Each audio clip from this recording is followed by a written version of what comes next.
our lesson for today, let us all stand and let us pray first.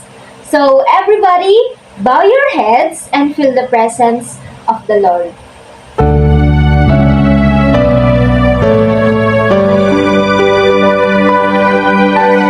Amen! So, good morning class!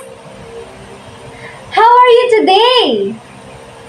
Okay, that's good to know.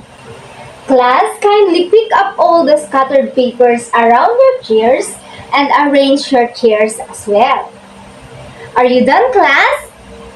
That's good. So before you take your seats, let us sing first. Do you know the song Kumusta Ka? Okay, let me do it first. So, Kumusta ka? Mukha kang masaya. Pumorma ka, ang cute mo talaga. Appear sa kanan, appear sa kaliwa. Umikot ka, humanap ng iba. Okay, do you understand? Okay, let us repeat it twice. 1, 2, 3, go! Kumusta ka? Mukha kang masaya. Pumorma ka, ang cute mo talaga. Appear sa kanan, appear sa kaliwa. Umikot ka, humanap ng iba. Kumusta ka? Mukha kang masaya. Pumorma ka, ang cute mo talaga. Appear sa kanan, appear sa kaliwa. Umikot ka, humanap ng iba. So, did you enjoy the song, class? Okay, so you may now take your seats. So, based on the song, is there any absent for today? Very good! Everybody is present for today. So, let us clap our hands for ourselves. So, before we start our lesson for today, who can remember the topic we had discussed last meeting? Yes, Romalyn? Very good! It is all about sources of energy. Let us see if you really understand our topic last meeting. So, just raise the thumbs up if the statement is correct and thumbs down if it is incorrect. So, are you ready, class? Okay, so let's get started. So, for the grade 3, here's the first question. The Earth's land is rich in mineral resources such as petroleum, oil, coal, metals, gemstones, and sands. Is it thumbs up or thumbs down? Okay, for the grade 4, seawater is also called salt water. Is it thumbs up or thumbs down? Okay. You may now raise your answers. For the grade 3, the correct answer is right. It is thumbs up. Okay, let's clap for ourselves. So for the grade 4, the answer is yes, it is thumbs down. Why? Yes, it is because seawater is also called hard water. So for the number 2 question, for grade 3, coal, oil, natural gas, petroleum, iron, and other metals are examples of non-renewable resources because they are formed only after 1,000 of million years. Is it thumbs up or thumbs down? For the grade 4, another source of water are clouds and snow. Is it thumbs up or thumbs down? Okay, take time to answer. Okay, you may now raise your answers. Very good. It is thumbs up. Next question for the question number 3. For the grade 3, renewable resources are resources that can be replaced when used. Is it thumbs up or thumbs down? For the grade 4, water is a chemical substance composed of hydrogen and oxygen existing in gaseous, liquid, and solid states? Is it thumbs up or thumbs down? Okay, take your time. So you may now raise your answers. Okay, very good. It is thumbs up. Okay, for the next question, for question number 4, for the grade 3, the Earth's surface is covered with numerous landforms. The Earth's surface is covered with numerous landforms. Is it thumbs up or thumbs down? Okay, for the grade 4, water is an important natural resource which is essential for all living beings. Water is important natural resources which is essential for all living beings. Is it thumbs up or thumbs down? Okay, you may now raise your answers. For the grade 3, okay, very good. It is thumbs down. Why is it thumbs down? Because the Earth's surface is covered with numerous water. It's not landforms. So, for the grade 4, the correct answer is, yes, it is thumbs up. Very good. So, for the question number 5, for the grade 3, natural resources are the materials in the environment that are not important to people. Is it thumbs up or thumbs down? I repeat, natural resources are the materials in the environment that are not important to people. Is it thumbs up or thumbs down? Okay, for the grade 4, the different kinds of water are seawater, fresh water, rainwater, and groundwater. Is it thumbs up or thumbs down? I repeat, the different kinds of water are seawater, fresh water, rainwater, and groundwater. Is it thumbs up or thumbs down?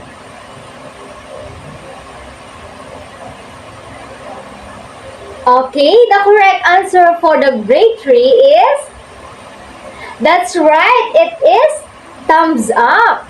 Okay, very good. So for the grade 4, the correct answer is, yes, it is thumbs down. Why? Yes, it is because rainwater is not a kind of water. Okay, let us clap for ourselves because I know that you really understand our past lessons. So now class, you have your activity first. So we call this Weather Match-Up Challenge. So I place features like rain, wind, lightning, and sun. So the class have divided into 4 groups. So under your chairs, you are labeled as rain, wind, lightning, and sun that represents as your group. So kindly go to your respective groups, then line up properly and quietly. Each group will take turns sending one member to the front of the class, then they will pick a picture that matches their weather elements that assigned from them. So for example, if the group 1 is assigned as the rain, they will pick the picture of an umbrella, then place it next to the picture of the rain. So they pick umbrella because we are using it when it is raining. So do you understand, class? Okay, so you may now start.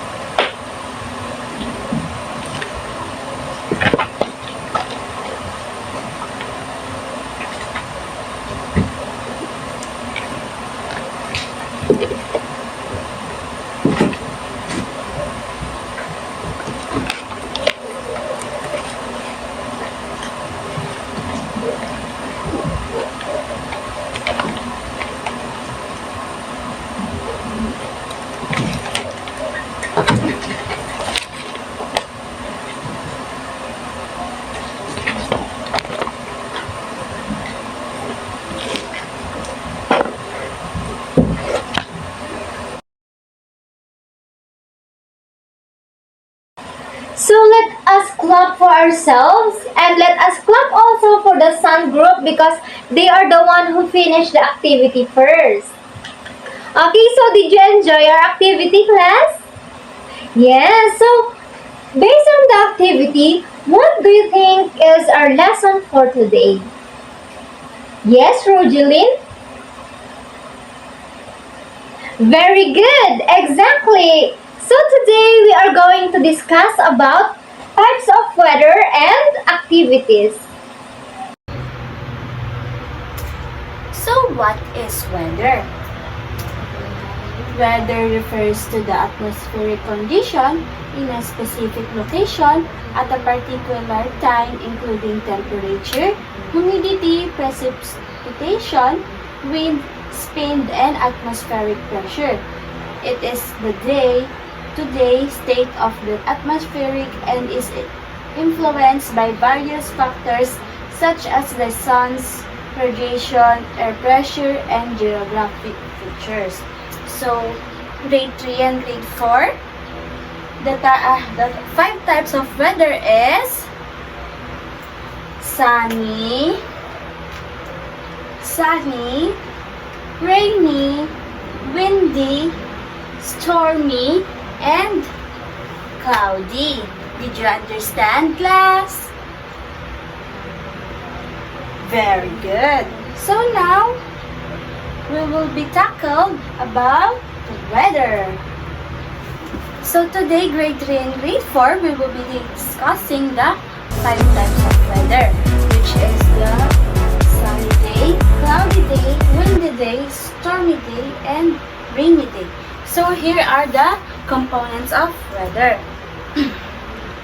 So the first one is the temperature.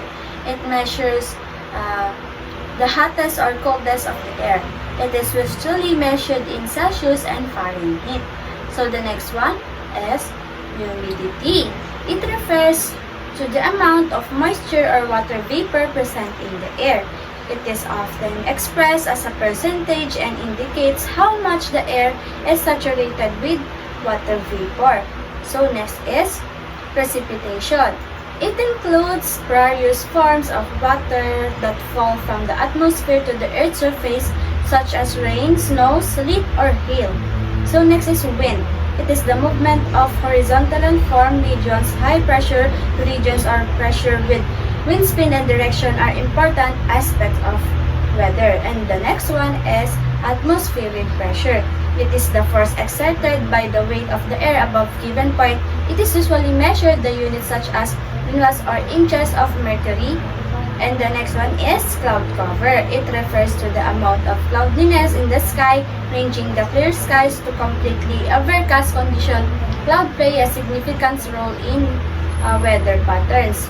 So the next one is wind direction. Wind direction indicates the direction from which the wind blowing. It is often measured using a line vane and it's expressed in terms of compass direction, north, south, east, and west. So the next one is atmospheric pressure. Atmospheric pressure refers to the force of exerted by the weight of the air above a given point on the Earth's surface. It is measured using a barometer and it's expressed in units such as millibars or inches of mercury. Changes in atmospheric pressure can indicate the approach of weather system and influence weather pattern. Did you understand, class? Very good. Now I have a question. What did you do during windy day?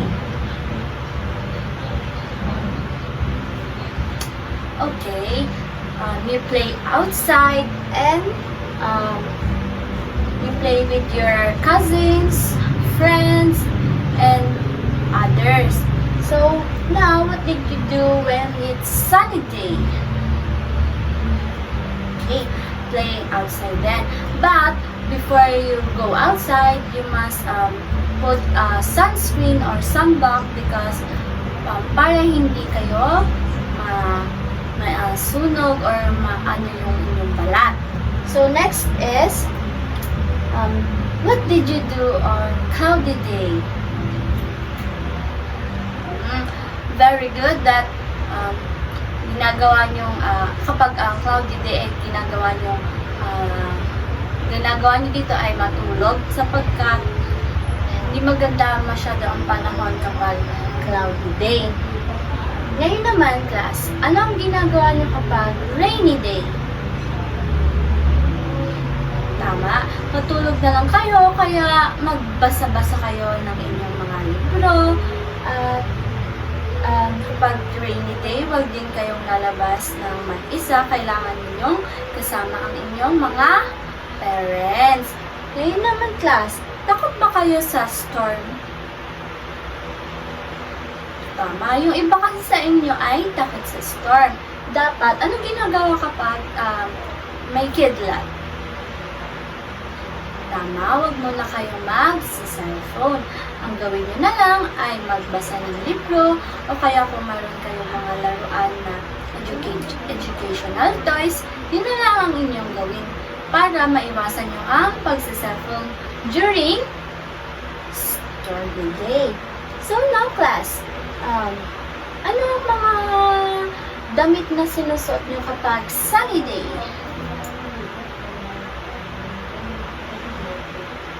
Tama, ang mga sinusuot nyo kapag sunny day ay ang mga comfortable damit, kagaya ng mga maninipis sa damit, at mga sando. Tama, ano naman ang masarap kainin kapag sunny day? Tama, mga malalamig na pagkain, makatulad ng ice cream, halo-halo, at iba pa. Ngayon naman, ano ang mga sinusuot nyo kapag rainy day? Tama, ang sinusuot nyo ng mga rainy day kapag mga jackets, like mga makakapal na damit sapagkat kapag rainy day ay malamig. Tama. So, anong ginagawa nyo? Ano ang masarap na kainin kapag rainy day? Tama, yung may mga sabaw. So, ano ang favorite nyong kainin kapag rainy day? Noodles?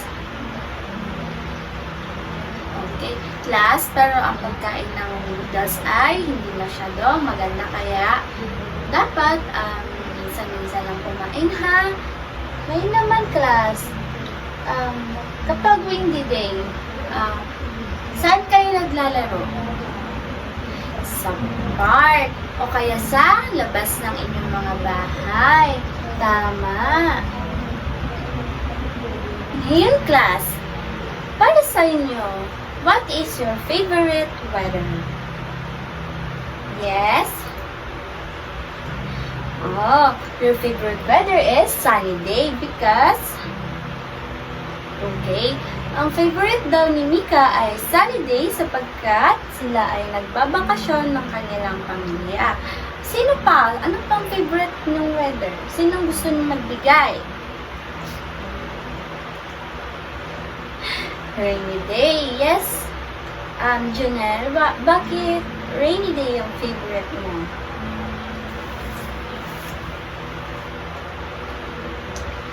Kasi, ang sabi ni Junel, pero rainy day ang favorite niya kasi natutulog daw siya at masarap kumain. So, do you understand our lesson for today, class? Okay, so, what are the different types of weather again? Can you give me your answer, Jonalyn?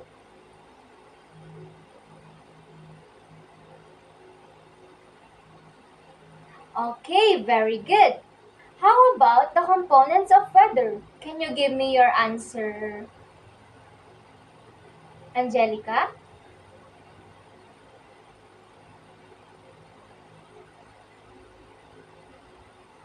Very good. So, how do we measure these weather components? Can you give me 2 examples, Micaela?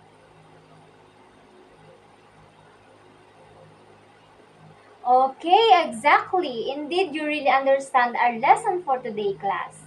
Well, class, did you understand our lesson for today? Very good. So, for our our activity, arrange the jumbled letters to form the words related to our topic. Use the clues provided to the answers this activity. So here's our activity class. So what do you think is this? Come with the dark clouds that bring rain the most of the day. Ano kaya ito? Again, come with the dark clouds that bring rain for most of the day. So next is, there are strong winds, lightning, and thunder. Branches of trees might twist and break. What is this, class? You can answer your activity. Take your time.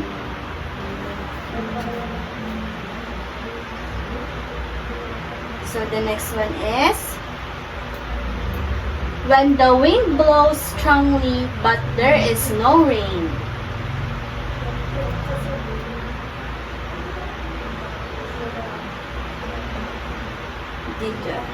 Are you finished? Okay. Next is, the sun does not show itself at all. What is this?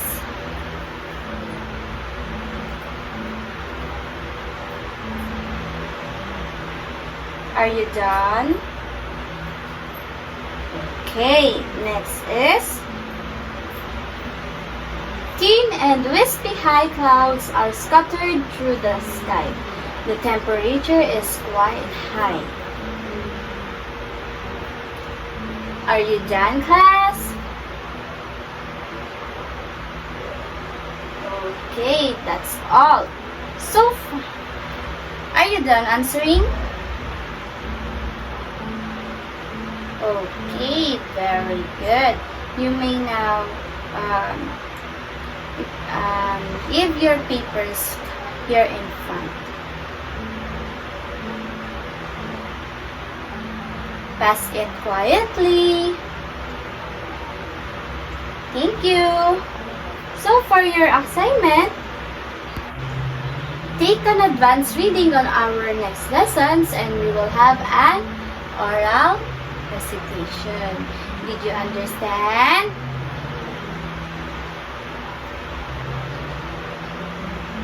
Okay, that's all for today, class. I hope you learned a lot for today. So, before you leave, you may please arrange your chair and kindly pick up those pieces of paper that you'll see. Are you done, class? Okay.